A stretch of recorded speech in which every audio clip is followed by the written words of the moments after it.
Hey there, welcome to LSAT Demon Daily. I'm Nathan Fox, that's Ben Olson. We're the founders of LSATdemon.com and our weekly podcast, Thinking LSAT. We have an email here from Isa who asks about a GPA addendum for a 3.4. Okay. Isa writes, love the podcast and have been listening to it on my way to work every day since officially deciding to take the LSAT a month ago.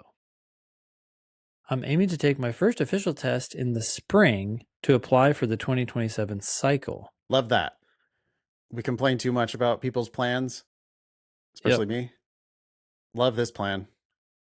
Don't sign up for any official test, Isa, not until you're happy with your practice test scores, but roughly targeting a test in the spring, another test in the spring, a couple backups in the summer, and then apply in fall of 2026 for the fall of 2027 admission.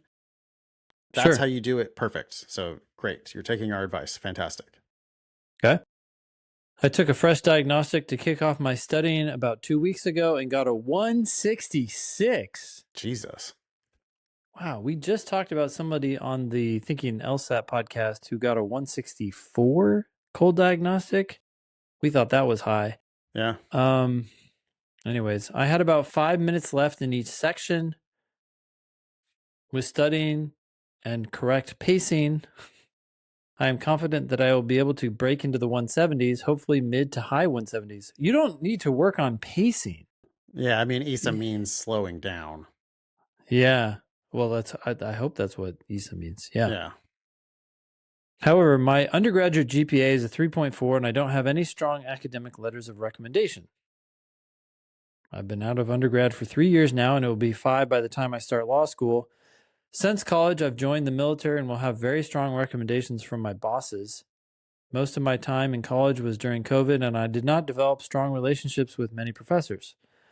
I am currently in an online master's program, but due to the online part, I don't feel I have a great relationship with those professors either. Two-part question. Is it better to have some weaker letters of rec to have academic letters, or no academic letters of rec at all? Should I consider an undergraduate GPA addendum, essentially just saying, I've learned a lot of discipline and grown up? That's not a two-part question. That's two separate questions. Yeah. The first question, should you have weaker letters of recommendation so that you can have them be academic letters? I would say absolutely not. No, strong. Your strong letters from your military bosses are going to look awesome. Yep. Law schools rightfully love military applicants. As to your second question, should you consider a GPA addendum? Absolutely not. We just by default assume no undergraduate GPA addendum ever, unless maybe you're going to be pointing to better grades at the end of, just fact-based, like, hey, I got a 4.0 my last 2 years. But not, hey, I got a 3.4 because I was immature. Never do that. Also, I don't think you're going to need to say anything about discipline and growing up. You're going to be applying with a military background to military bosses saying good things about you. That speaks volumes about discipline and growing up. And no addendum, any addendum is actually going to make it worse. Yeah. Couple things about GPA, right? Yeah. Your master's program GPA is not going to matter, but I think it's still going to be good to have a higher GPA so that at least they know it's not going lower. Master's GPA? Currently in an online master's program. Where does it say that? Oh, there it is. Mm-hmm. Oh, and got it. And she was just saying, I'm not going to be able to get a letter from those people. Yes. And why the GPA is not going to count. Online master's program. What is that for? Yeah. You could quit it. If you're almost finished, you could finish it. Just make sure you have good grades, not because it will affect your application that much, but because at least it will be consistent with the narrative that you have grown up. Not that you're going to tell that narrative, but you're just going to let them conclude that from the fact that you're in the military and now you have a 4.0 in whatever program you're taking. I want to talk about the 3.4 though. That one's fixed in stone to some degree, right? We have talked about people who have gone back to their transcripts and asked the school to turn grades that were poor into pass fail. Maybe that's an option for you, and you could raise that to from a 3.4 to something a little higher. Or turn A's into A pluses. Yeah. That's possible, but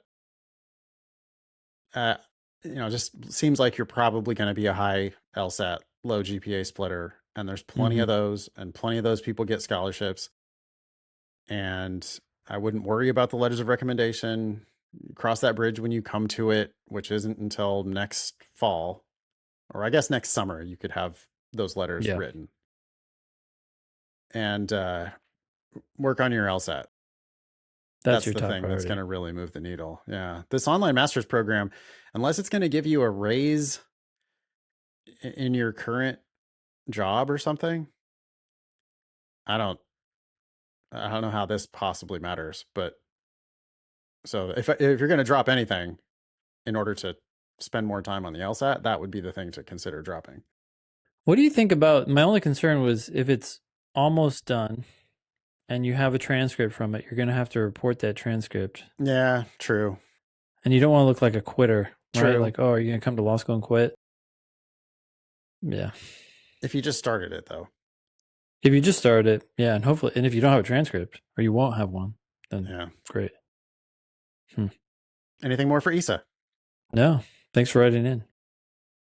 Email daily at lsatdemon.com if you'd like to ask us a question or share some LSAT or law school admissions news. Thanks for listening.